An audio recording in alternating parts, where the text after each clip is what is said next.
Hey beautiful people, welcome back for another tasty and easy recipe that is sure to please a crowd. This is one of my personal favorites, a Japanese style curry. Curry is a general blanket term used to describe dishes that have vegetables, meat, and other aromatics swimming around in a sauce. For any successful curry, you're going to need a few key ingredients, of which I have so conveniently found in this bowl on my counter. These are items that are usually found in all pantries and fridges and can easily make enough for a family of 4 to 5 with extra. They are the following: 1 large carrot, 1 red onion, 3 to 4 medium-sized potatoes, a few cloves of garlic, my secret ingredient, 1 apple. To start, wash your potatoes and get a peeler. It's a more traditional way of making curry to have the potatoes peeled. Usually I alter between skin on or skin off depending on the day, but ultimately it won't alter the flavor of the dish. Just keep in mind that textures play a role, and the healthiest part of the potato is generally in the skin, as lots of vital nutrients and fiber are in those little tubers. After peeled, slice off one end to create a flat surface to cut into 2 cm wedges. Lay them out to cut into bite-sized cubes. Rinse and repeat with all your potatoes, as if they look the same, they'll cook the same. Put these aside. Next, the carrot. Carrots and potatoes should come in a pair when you make any style of curry. Cut off both ends of the carrot and keep those for veggie stock. We're going to be cutting this using a technique of the rolling cut. This is perfect as carrots, like people, are all unique and come in different shapes and sizes, especially as they grow.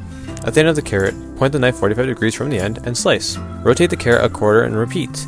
This will make all the large carrot pieces relatively the same size, and once complete, throw back in the bowl with your potatoes. Using an apple in the curry will give your curry a sweet, fruity, and fresh taste that soy vegetables simply can't offer. Cut around the core and apple as such, and leaving the tough core and seeds inside the tough and enjoyable prison that they deserve to rot in. When left with the flesh, follow the same technique as the potato and cut into cubes. Mix it into the party bowl.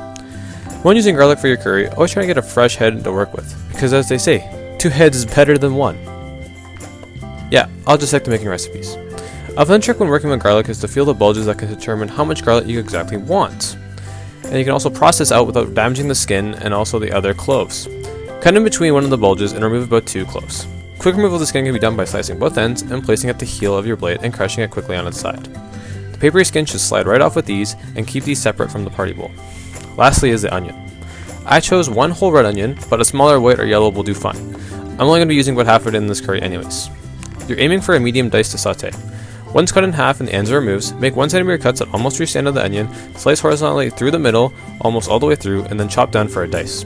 A trick to not crying when working with the onion is to not think about all those memories and jokes you shared in the fridge and in the supermarket. They promise you, it will be okay. Or alternatively, leave the skin and remove it before its final stage of the dice and run it under cold water. Now that the prep is done, we move on to the easiest part of the meal. I usually serve these with rice, so I can cook about 1 cup of rice per person. So cook the rice to your package's instructions or a rice cooker for perfect rice while you prep the entire time. Once everything is prepped, we can now move into the stovetop. Get a medium-sized pot and cover the bottom with a few tablespoons of oil and bring it up to over medium heat. Once shimmering, add in your onions and stir. Cook these for a few minutes or until they become translucent. Do not burn your onions, so lower the heat if needed and stir frequently. Once they start to soften and become aromatic, crush in your garlic and cook for another minute while stirring. If you want a more pronounced garlic flavor, after the onion and garlic are cooked, it's time to add everyone from the party bowl.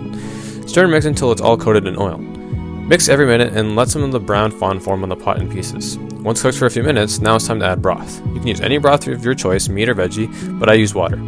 I use about 1 cup of water per person, or until everything's just covered. A fun trick for a more creamy and thick curry is to mix about 2 to 3 tablespoons of cornstarch with a few tablespoons of water to create a slurry and mix it in.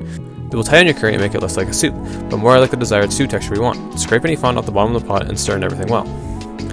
Seasoning and flavor goes pretty simple for this dish, about a few tablespoons of oregano, chili flakes to your spice tolerance, and at least a few tablespoons of freshly ground black pepper.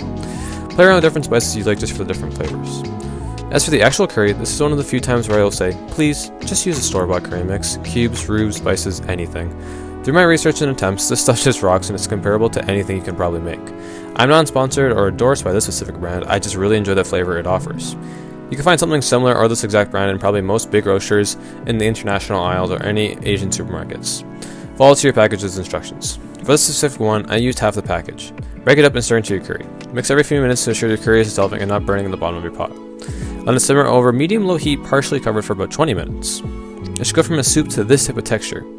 Let it simmer uncovered for an additional 20 minutes or 15. Give it a taste and after that point ensure seasonings as well. If you want a more salty and umami taste, add a few tablespoons of soy sauce that will really elevate it. I highly recommend this as it darkens your curry and gives it some extra depth. After about 40 minutes in total cooking, it should look something like this.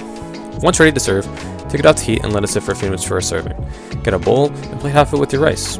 Ladle your curry along the other side, and optionally garnish with green onion and furikake seasoning that can be also found at your Asian grocer. It's a mix of fish, bonito, sesame seeds, and sugars and other delicious aspects to round off your dish. Plus, it looks really nice. Like, come on. Now stand proud and look at what you can create. With minimal cooking skills, a few key ingredients, a weeknight dinner or comfort food can now easily be achieved in about an hour. And the best part is you don't have to stand over it the entire time. This is a classic dinner rotation for me for just how tasty and easy it is. Let me know what you think about it in the comments and what you try it with. And until next time, stay hungry and stay curious.